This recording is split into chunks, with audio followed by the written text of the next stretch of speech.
Hello pole science students, we are going to discuss a very important concept today, that is post-modernism, and so many questions are being asked in last couple of years from post-modernism. So whenever there is word post-behavioralism, post-modernism, post-industrial society, post-structuralism, then there is a background behind. So post-modernism is a phase after modernity.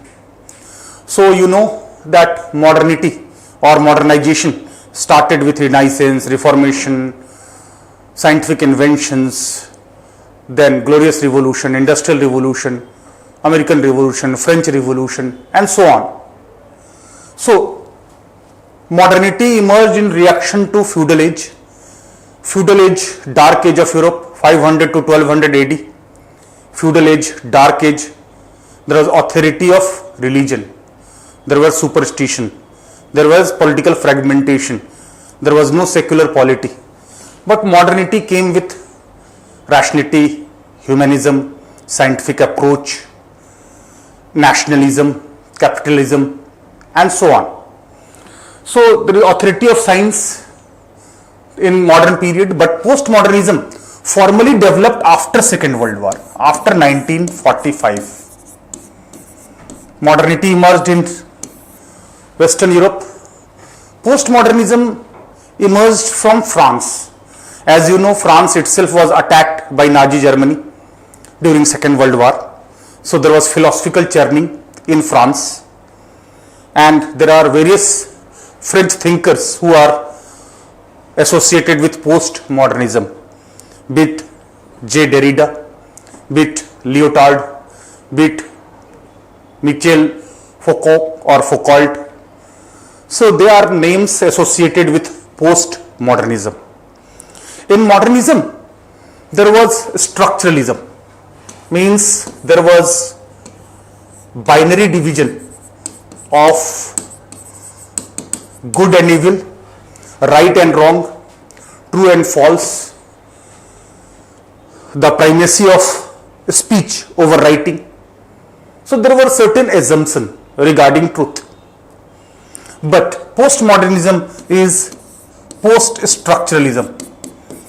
Post-structuralism means there is no structure which is accepted as universal truth. Modernity believes in science, rational argument against irrational arguments of feudal age. But postmodernism is a phase of hyper-reality.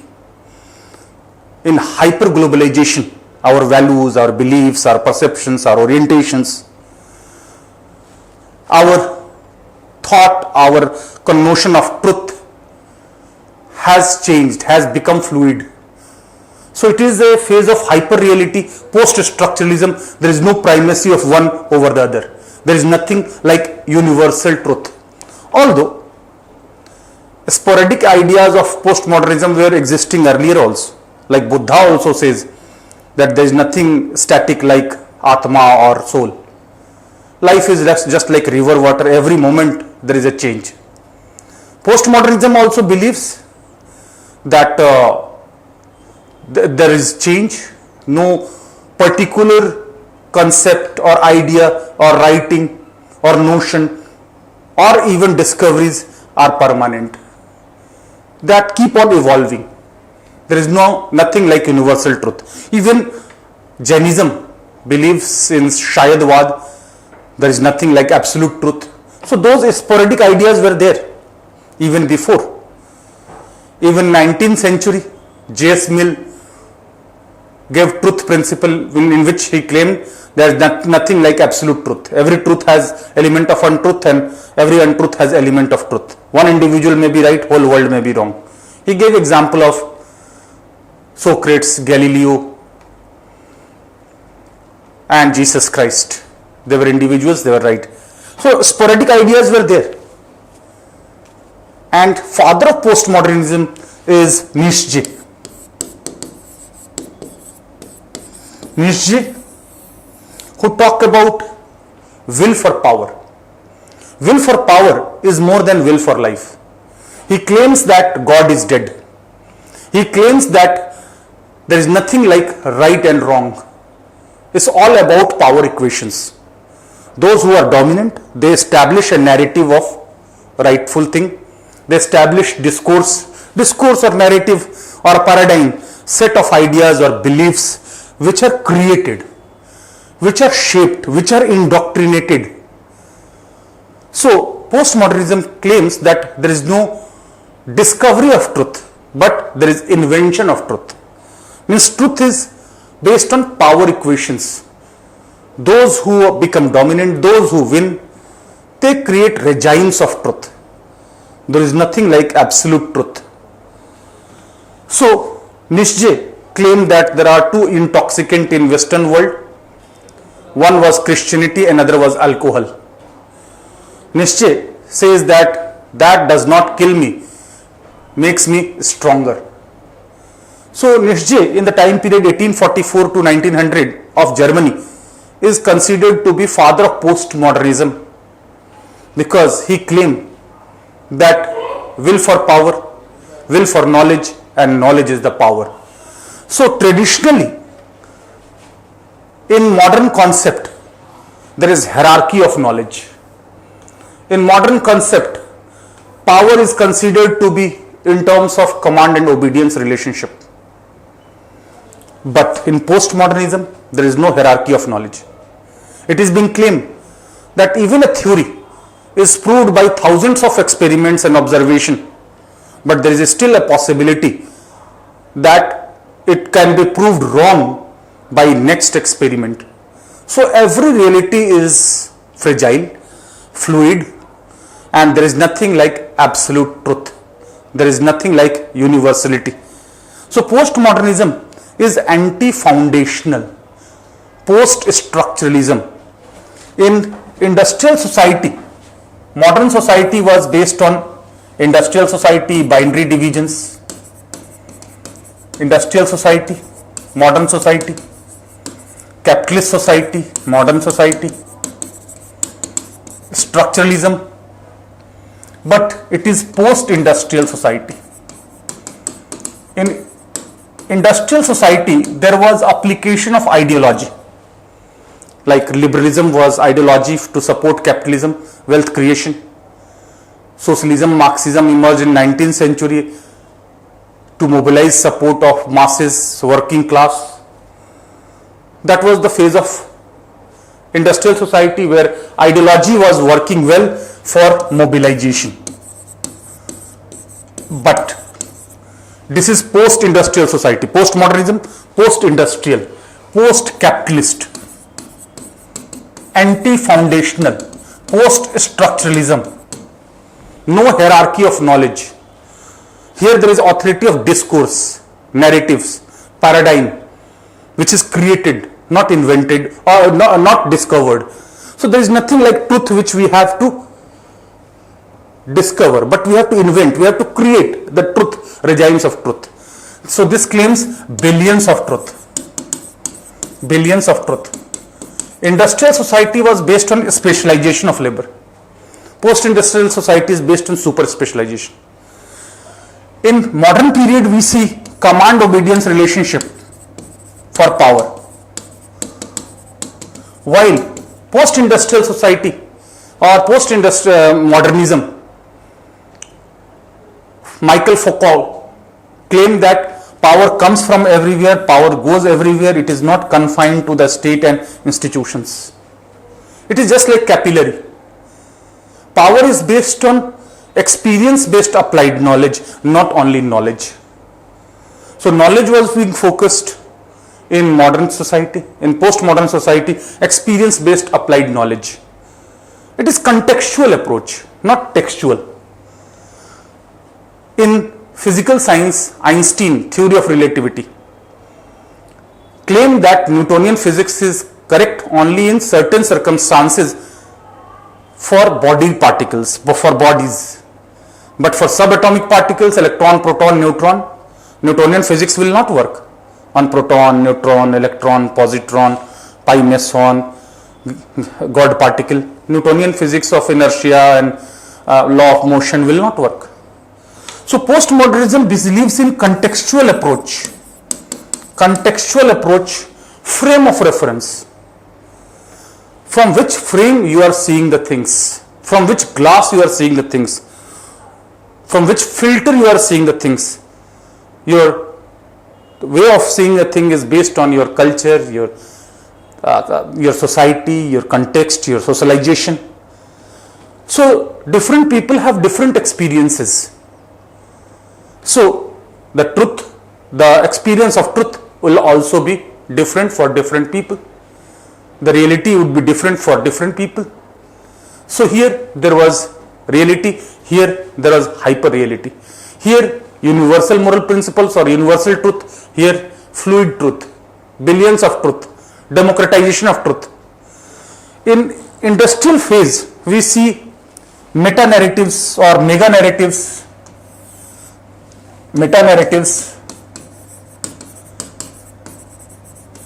or mega narratives or bigger truth. But postmodernism, local narratives like Lyotard, local narratives. Means every locality has its own narrative, its own truth, its own reality. There cannot be imposition of universal things on them.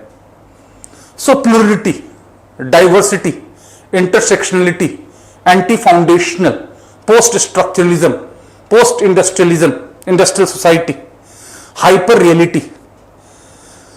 Here it was considered to be, speech was considered more important than writing, because truth was being explained through speech even when there was no writing, no paper.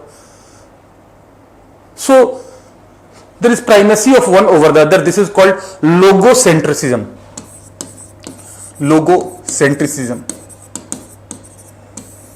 That primacy of one over the other. Logo or the symbols or the signs, which are to be better conveyed through language rather than writing. But postmodernism claims that this is not like opposed logocentrism.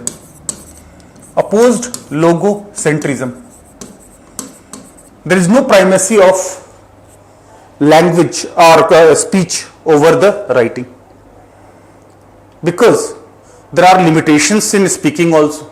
What may we think, we may not be fully able to convey it only through language. So there is equal importance of writing.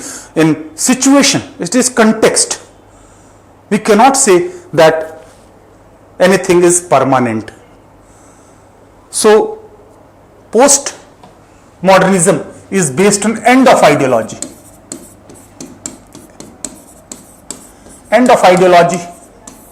End of history, Fukuyama, Huntington, clash of civilization, hyper globalization, hyper reality, where image and reality both are equally important. Here it was considered that reality was more important than image. But here there is hyper reality, media saturated world. So there is sometimes image became more important than reality, and sometimes reality becomes more important than image. It is all about context, it is all about situation. It is all about the things from where you are seeing. So postmodernism is not believing in deconstruction of structuralism, deconstruction of existing beliefs, existing ideologies, existing structures, because all those structures are created by power equations. And in postmodern world, power comes from everywhere, power goes everywhere. It is not confined to command obedience relationship. So disciplinary norms are being set in postmodern phase, and there was conflict between irrational medieval argument and rational modern argument in this phase. But in postmodern phase, there is conflict between rational and rational argument. So the same thing can be understood not only in a different way, but in a conflicting way, both in a rational manner. So that creates a situation of impasse, puzzle, or aporia that Derrida talked about. So in postmodern Modernism. Now we give up modernization. Post-modernism, we only discussed post-modernism because modernism was being referred for contrasting it with post-modernism. So Nietzsche is the father of post-modernism. God is dead, nothing right and wrong. Will for power is more than will for life. Will for power, will for knowledge, and knowledge is the power. So focus on knowledge rather than traditional institution of a state, because super specialization, if a doctor is expert in surgery, he will be more powerful both in terms of money and fame. If an actor is more powerful, having super specialization, he will be more powerful than an MP. It's not that those who are minister only are powerful. So dissociating the concept of power from traditional command obedience relationship. And in postmodernism, first name is Nietzsche.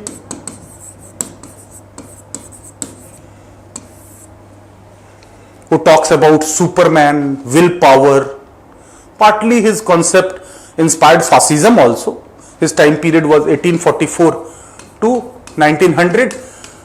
Although postmodernism formally came into existence in France after 1945, after Second World War. And the first name comes J. Derrida. Derrida talks about four things. Number one, deconstruction of structuralism. Deconstruction of structuralism. Second, he talks about aporia, impasse. Third, he talked about opposed logocentrism.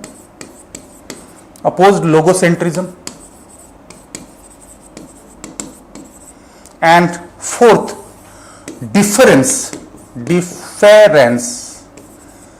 That is, a thing can be understood in a different way, and everything which is understood and considered truth has to be deferred. Means to tal dena. Means there is nothing like absolute truth. Even thousands of experiments proved a theory right. It is not right forever. It is waiting for another experiment which will prove it wrong. So deconstruction of structuralism. Like, it's not that good and evil, right and wrong, true and false, hero and villain. Here there was modernity had a fight between hero and villain. Here hero and hero, rational and rational arguments are being colliding. This is the reason why after some time there is a logjam, there is a puzzle, there is an impasse, because the same thing can be understood not only in a different way but in a conflicting way. So that creates aporia. Means every traditional notion has to be deconstructed, has to be uprooted for creation of a new one. We cannot have preconceived notion of truth for anything or power. So aporia, and opposed logocentrism. That logocentrism believe that speech is more important to understand and gain knowledge rather than writing. So in hyper reality, actor and character both are important. Science and reality both are equally important. So Derrida talks about them. Then difference means different way of understanding the things, conflicting way of understanding the same thing. Like a glass is full or empty. If it is half filled, then some may say it is half full, some may say it is half empty. Both are rational arguments, both are correct statements, but both are conflicting. One say empty, one say fill.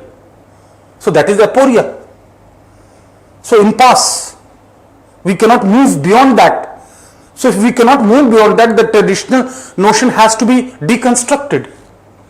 So Derrida gave the concept of these things, and besides that, Michel Foucault or Foucault,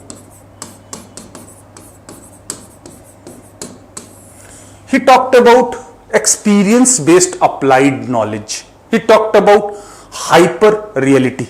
He talked about governmentability and biopower.